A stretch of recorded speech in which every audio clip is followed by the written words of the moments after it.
Hey Taurus, welcome to your 2025 bonus reading. So today is going to be part 2 of your yearly reading.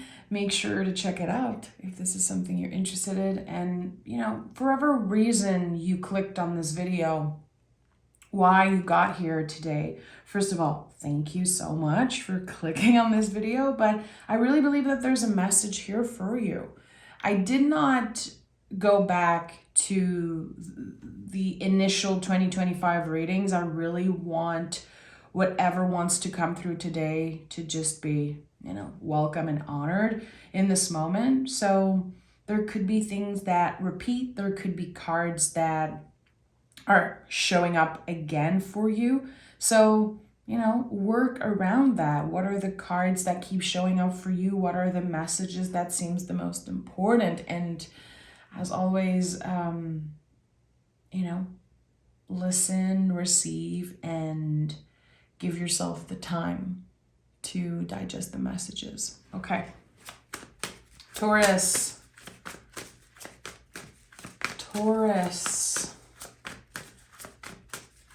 Let's start with the general energy. Taurus. So we have the Eight of Pentacles. I'm not surprised because I really feel like, especially earlier in the year, for Taurus or anyone who is connecting with the Taurus energy, it's such a great time to get clear around what you want to accomplish, what you want to spend your time doing. I don't think that it's necessarily the best idea to obsess over what am I supposed to do? Where am I supposed to go? What is the kind of the finish line? But how am I going to stay consistent? How am I going to stay intentional this year and not give up on myself? I think that the Eight of Pentacles has been showing up for a lot of folks, myself included, to remind us that we can get whatever we want if we keep doing and practicing. A lot of the times, especially, in the times that we live in, we're just going to gather so much information and not actually practice the things that we learn about. So for example, you know all about meditation, you know all about journaling and good habits and this and that, but are you actually practicing? Are you trying? Are you staying consistent with what feels right? This is a Virgo card. Virgo is very connected to the body, to checking in with their vessels. And since it's an earth sign like us, but they are ruled by the planet Mercury, there's this connection body-mind that is a little bit more uncomfortable for Taurus to tap in, because we are fixed earth. We are all about the grinding and the getting ready. Again, we are so good at gathering information, gathering every tools that we need. But when it comes to taking action, to actually creating something with this idea that we have grounded, sometimes it could be a little bit, again, uncomfortable and challenging. So with the Eight of Pentacles, there's this evolution here that's happening for you. So this year, this is the time to practice what you preach. This is the time to understand truly that you know enough, and it's time to do. It's time to show up in a way that is aligned with everything that you have learned about yourself in the past decade, in the past 5 years, 8 years, whatever is significant for you. So stop asking yourself, how do I get there? When will I get there? Where should I go? And just, I would say, go as simple as you can with just showing up and doing, creating, making something taking action. There's something here that invites you to be curious. Virgo energy is incredibly curious. It grounds and then it asks more questions and it evolves in that way. It's the great teacher. There's this connection here between like teacher, student, like, again, you know enough and it's time to do something about it. And I know it's easier said than done. But I think that it's about the small steps. It really is about the small steps. We have the 5 of Cups, the 8 of Swords, I'm not surprised, and the 3 of Swords. But underneath it all, look at that. At the bottom of the deck, there's the Sun card, Taurus. And this is so important because on the surface level, what seems kind of obvious here is uncomfortable feelings coming up to the surface like grief, sometimes obsessing over the things that you consider failures, you consider are lost or gone. There's the 8 of Swords, so sometimes being trapped in your own mind, isolating yourself because of your own thoughts, because of things that aren't necessarily true. And the 3 of Swords can be very painful, but it really is about learning to communicate. To say like, hey, I feel X, Y, and Z. I feel like that today. To be able to put words on certain things.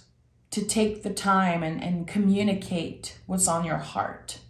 It matters. It really does. So on the surface level, it's a little uncomfortable.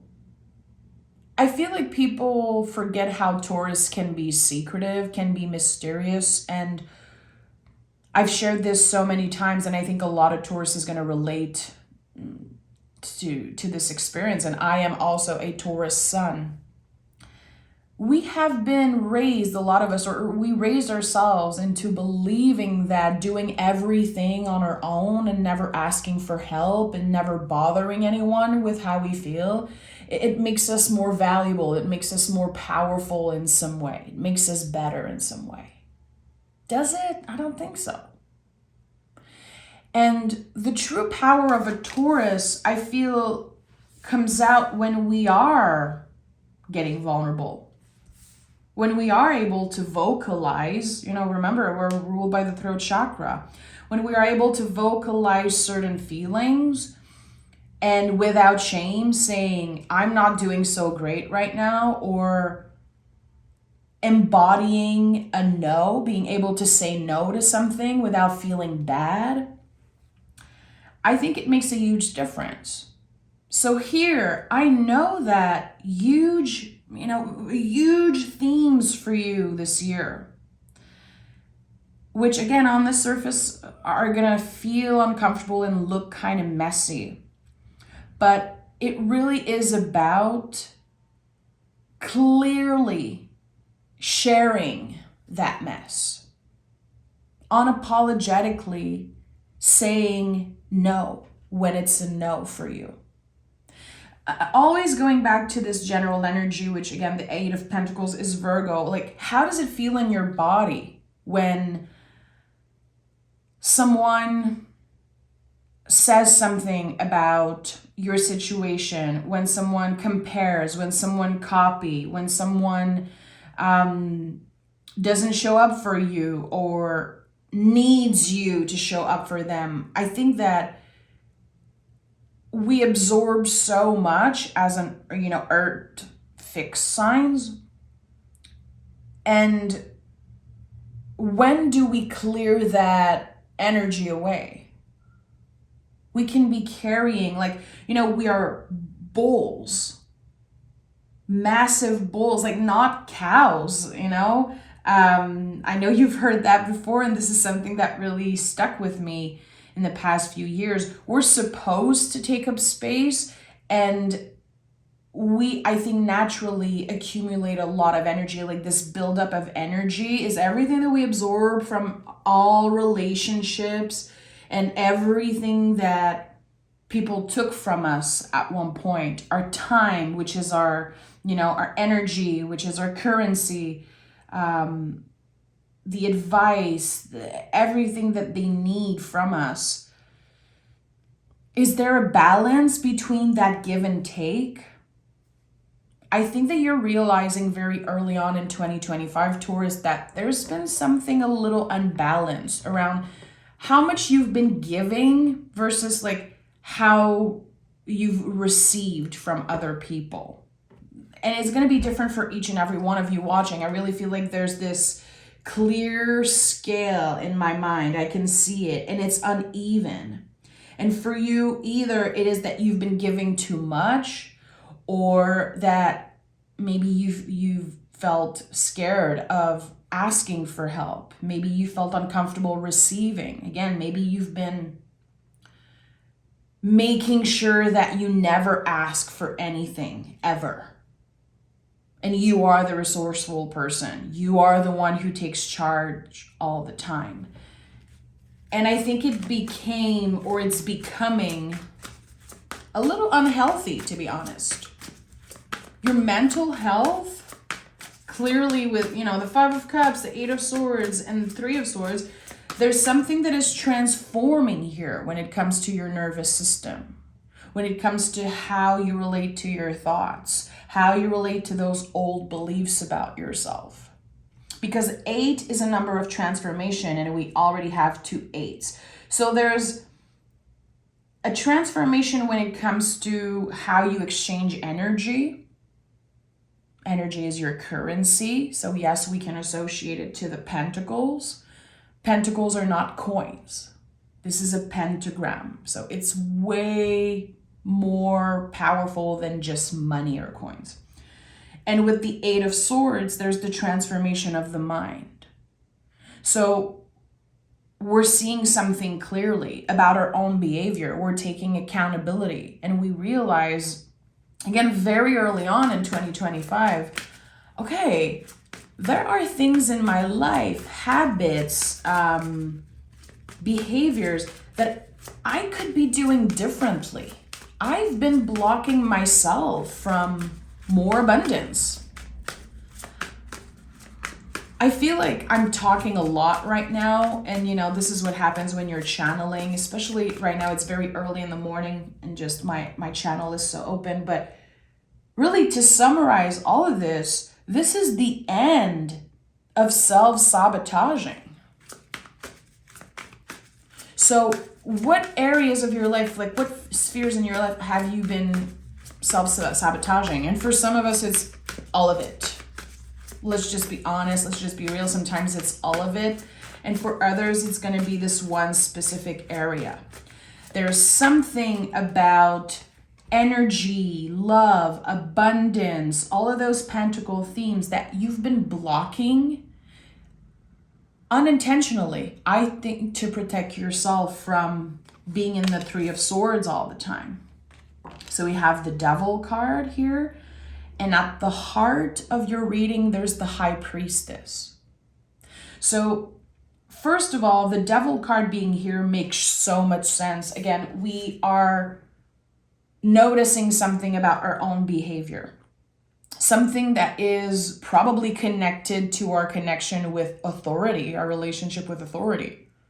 So for some of you, it could be about your caretakers, how you were raised. And for others, it's going to be about the people you work for, the people you see as authority in your life. You consider them, kind of authority figures in some way. With the Devil card, we identify the chain. So we identify what has been holding us back. And the fact that the chains are loose here is so important, because those chains are keeping us from living our life to the fullest, really. If you spell devil backwards, it says lived. So how have you been living your life backwards is being identified. And by identifying something, we're able to start working with it, collaborating with those parts of ourselves.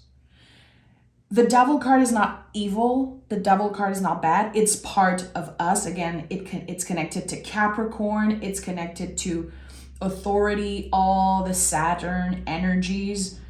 For each and every one of us, Saturn in our birth chart means something different. It's connected to different zodiac signs and different planets and energies. So it's different for you that it's going to be for me. We all have kind of this devil energy on one side, and on the other side, I would say, what's coming up for me is like the temperance energy, a way more balanced way of doing things. But in order to change and evolve, you need to deal with that devil card, stuff, the messiness, the heaviness. And it served you for a while. That's the thing. That's why the chains are loose. And that's why at one point you get comfortable and you start maybe self-sabotaging and you start lying to yourself. And well, actually, okay, this thing is not so bad for me. I've created a good life for myself, entertaining certain beliefs and being stuck in certain like unhealthy habits and stuff. And then you hit a wall and you realize, no, I need to take accountability. I need to be honest with myself and identify what I need to do differently. You're supposed to change, but it feels scary as an earth fixed sign. You feel like it's like you're losing part of your identity. But your identity, Taurus, is all like millions and millions of fragments of how other perceives you. It's a lot of the times not even something that we had a lot of control over.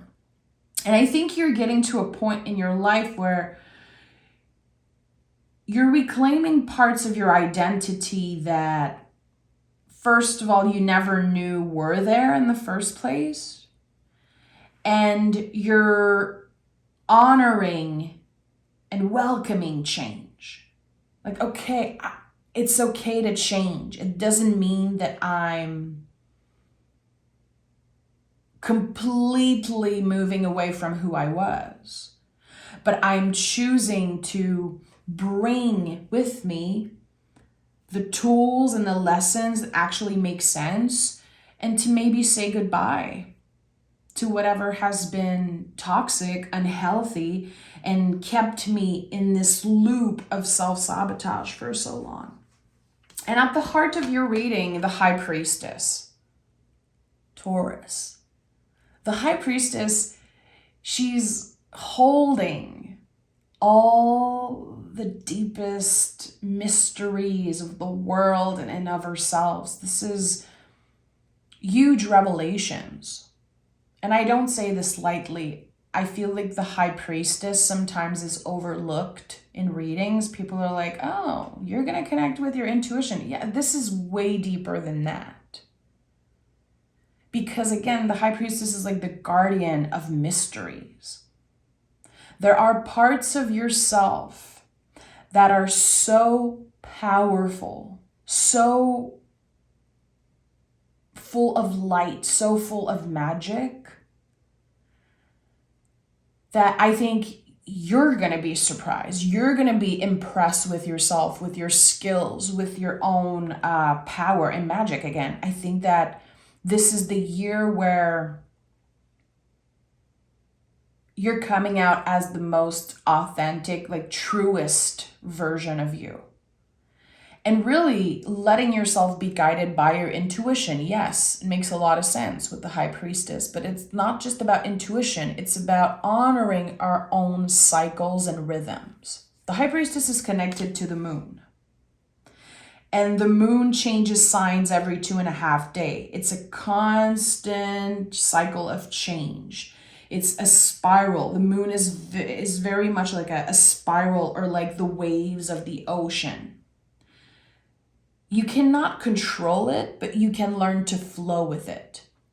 So when you see the High Priestess in a reading, especially when it's like really in the central spot like that, you are you are able to have a little bit more control over your feelings and how they influence everything you do and how it influences everything that happens in your life. Feelings are not facts. So how can we flow with them? How can we honor the inner seasons, the changes happening within us constantly through seasons, through challenges, through the ups and downs of life? The way that you're carrying yourself through the spiral and through the waves, it's improving. And that is life-changing, because when you have a bad day or when something challenging happens, you are not using this as an excuse to sabotage your success. No. You're going to keep showing up for yourself, regardless of how painful, how scary, how uncomfortable something is. You are done giving up on yourself. You are done giving up on yourself. And even if you have to repeat it out loud 1,000,000 times, do it, because you are done. And it feels like your guides are clearly acknowledging how uncomfortable and scary it has been for you in the past few years. You're not crazy. You're not just complaining and, being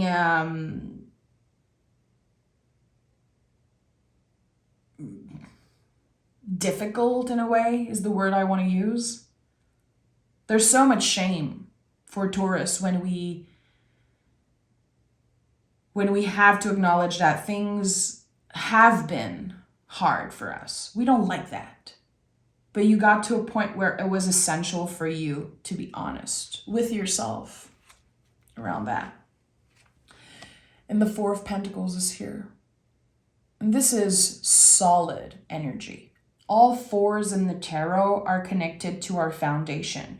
So really something fundamentally is improving for you.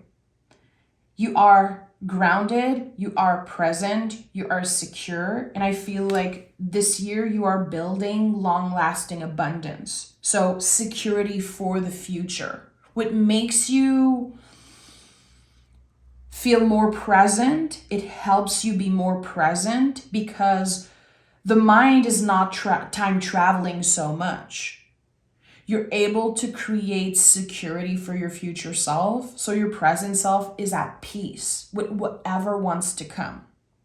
So I think that you're doing that, again, by being consistent and intentional, by doing instead of planning so much. Let me just do what I know I'm supposed to do. Let me just make sure that I don't get in my own way again.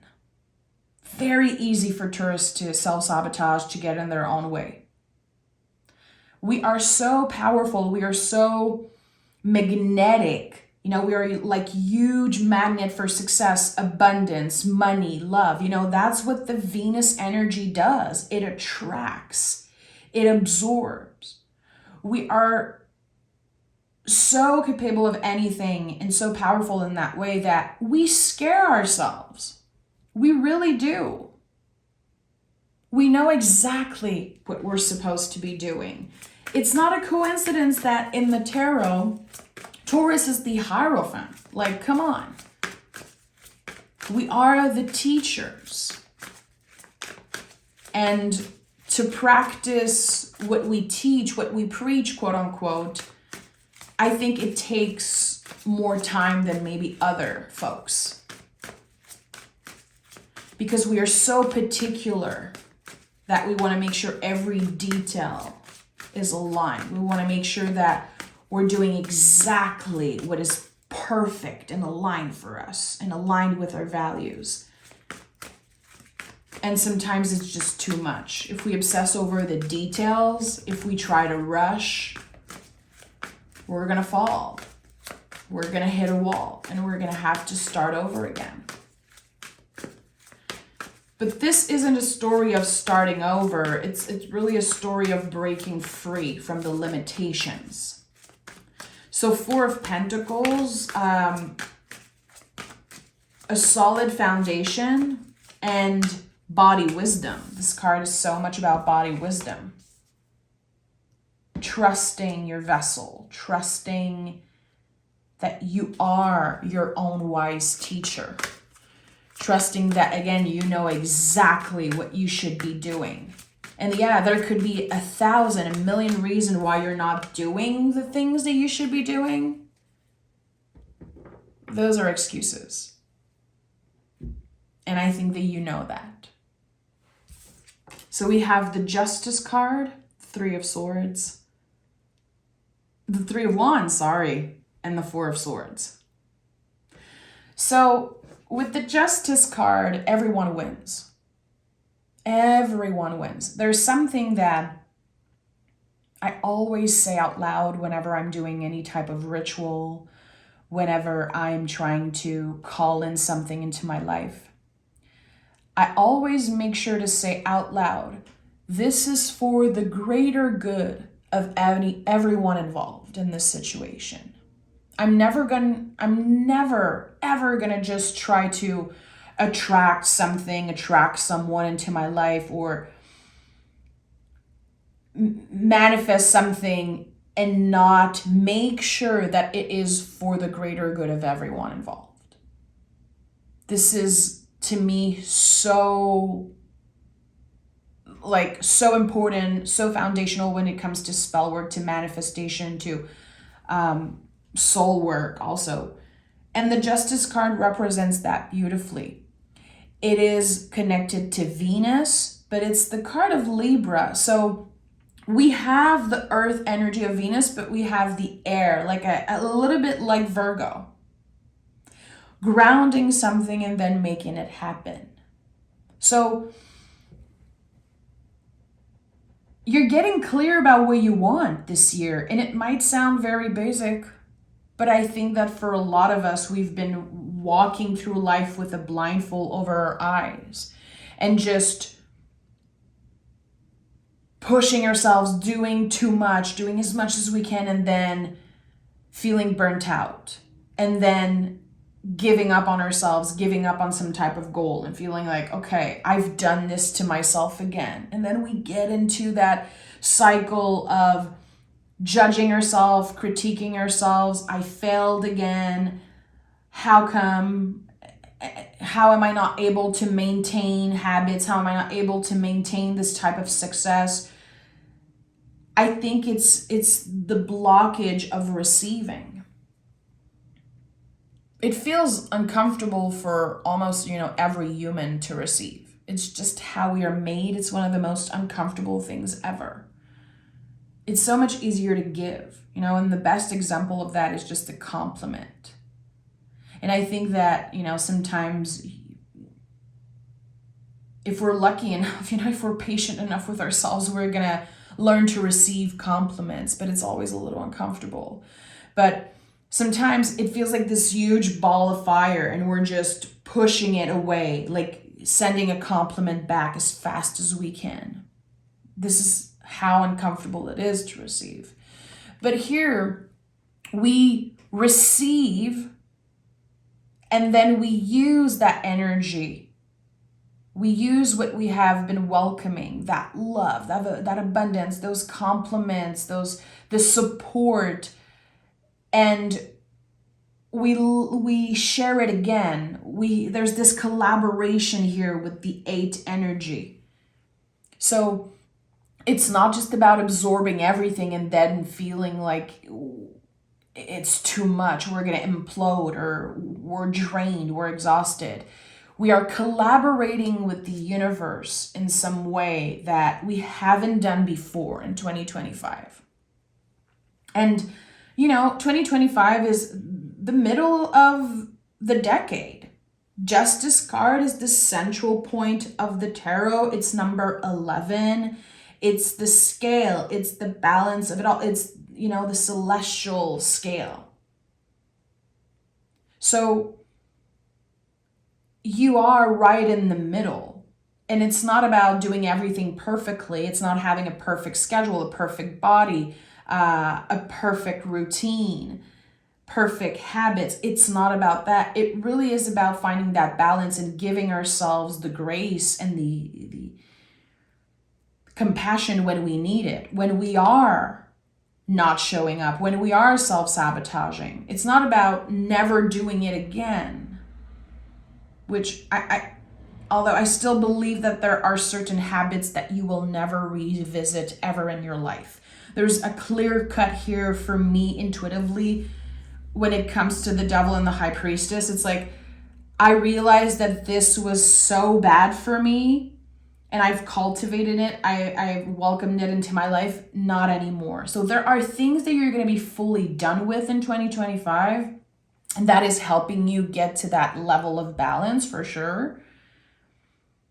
But it's not about perfectionism. It's not about a perfect schedule. Again, it really is about consistency and intention. What is your intention behind the things that you are doing? Even the smallest things. The first thing you do in the morning. What do you consume?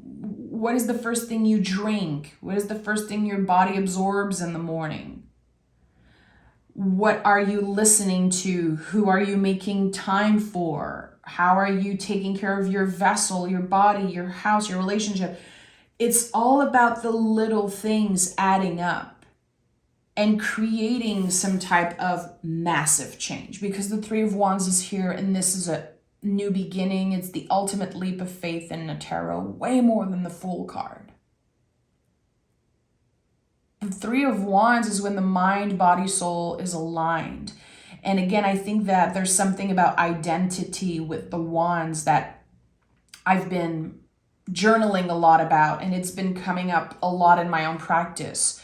I've been reading, teaching, and learning the tarot for more than a decade now, and all the cards are evolving with me because I've been living the tarot every day for more than a decade.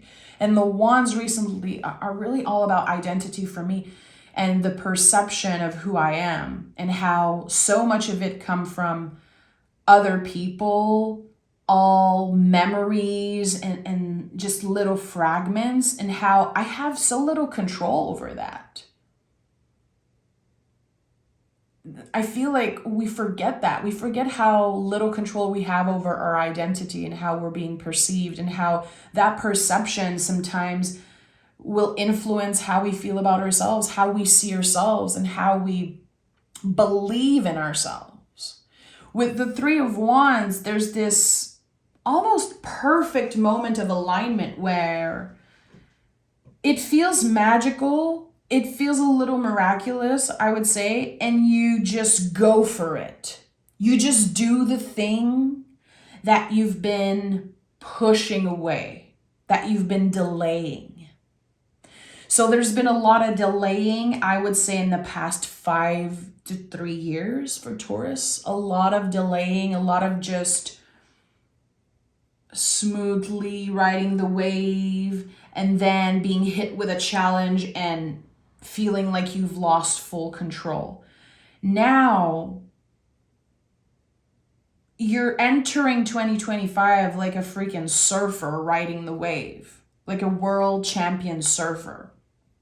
And there's confidence, there's power, and again, there's kind of reclaiming of parts of your identity and the letting go of what doesn't make sense for you anymore.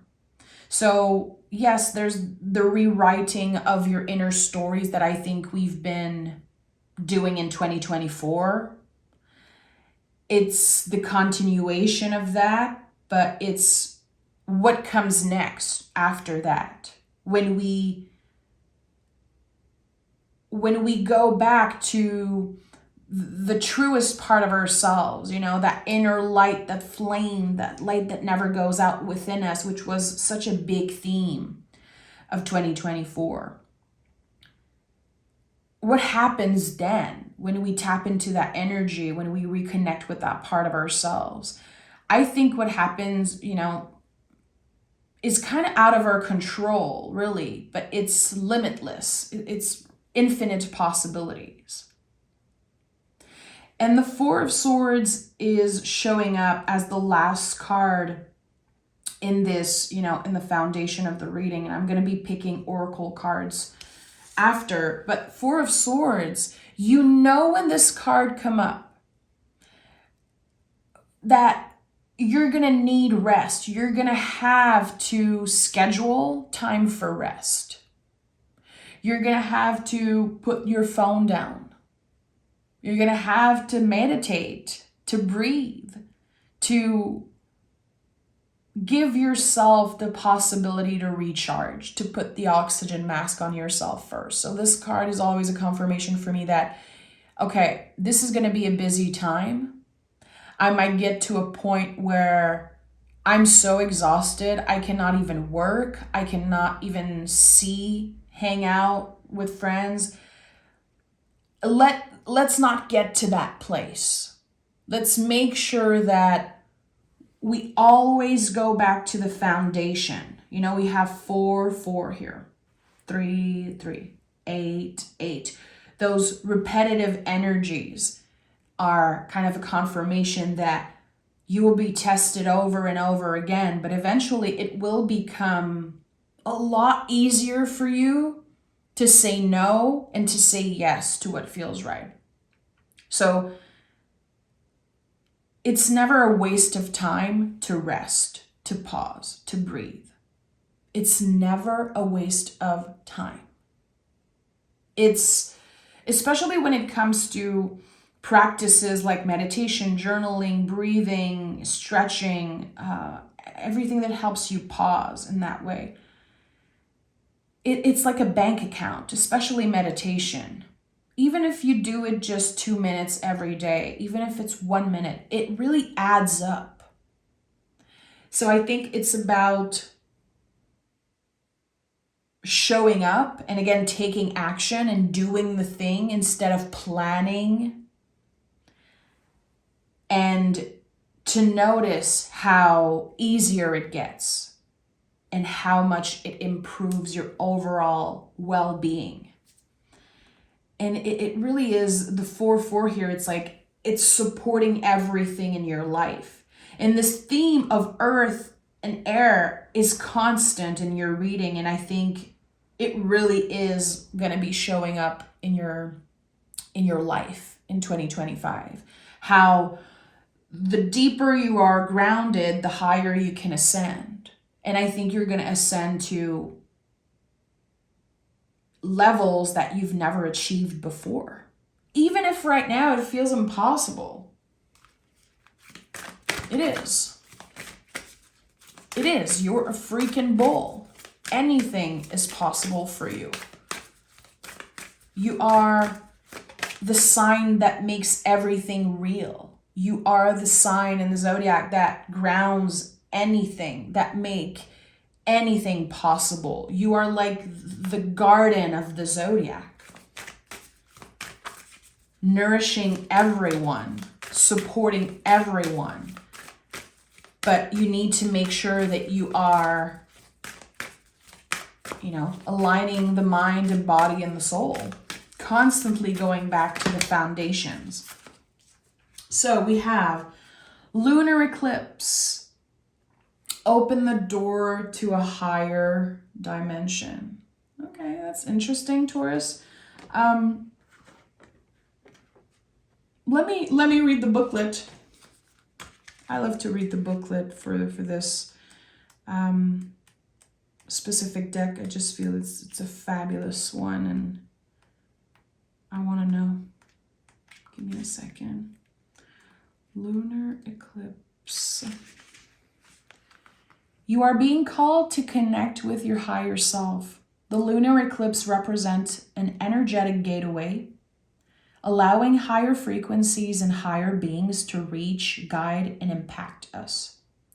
This might feel intense, but do not fear. Eclipses bring events that are part of the divine plan. It is time to leave what is safe and comfortable to align with your higher self. You can tell when the door to the higher dimension is open. Necessarily life changes are triggered, or things might feel accelerated around you. Maybe something you left in the darkest corners of your soul is resurfacing. When the door is open, the universe is supporting and guiding you through a massive transformation. Trust in the direction this energy is guiding you. Focus on what you really want. Eclipses are rare because they can only take place when the sun, the earth, and the moon are aligned. A lunar eclipse happens when the moon and sun are on the exact opposite side. In most calendar years, there are 2 lunar eclipse. So this could definitely, and again, a lot of things have been mirroring in this reading, and I feel like there could definitely be some type of specific date, specific important events for you around the eclipses. So look at your lunar calendar. Very easy to look that up online. And I would even say that there's something happening between the sun and the moon for you this year. And right now it might not make sense, but I definitely am going to make sure that I write this in my journal and I go back to it a few times this year and see what happens. If there's something between the season of your birthday and the season of your rising sign, there could be something important there. A lot of balance and kind of mirrored energy this year. And this is something kind of magical, again, a little miraculous, that I think you are invited to discover by yourself. And that's what I love the most about the tarot. It gives you some type of a reflection of what is possible, what is present, what is hidden, and you can work with it. The tarot is here for you to collaborate with it. So enjoy. I would say save this video, come back to it, journal about it, see how it makes you feel. And I hope that we stay in touch and that we can connect more this year. I'm so excited to read for you weekly. So make sure to subscribe and support the channel in that way. It really means a lot to me, Taurus. Take care, and I'll talk to you guys next week. Bye.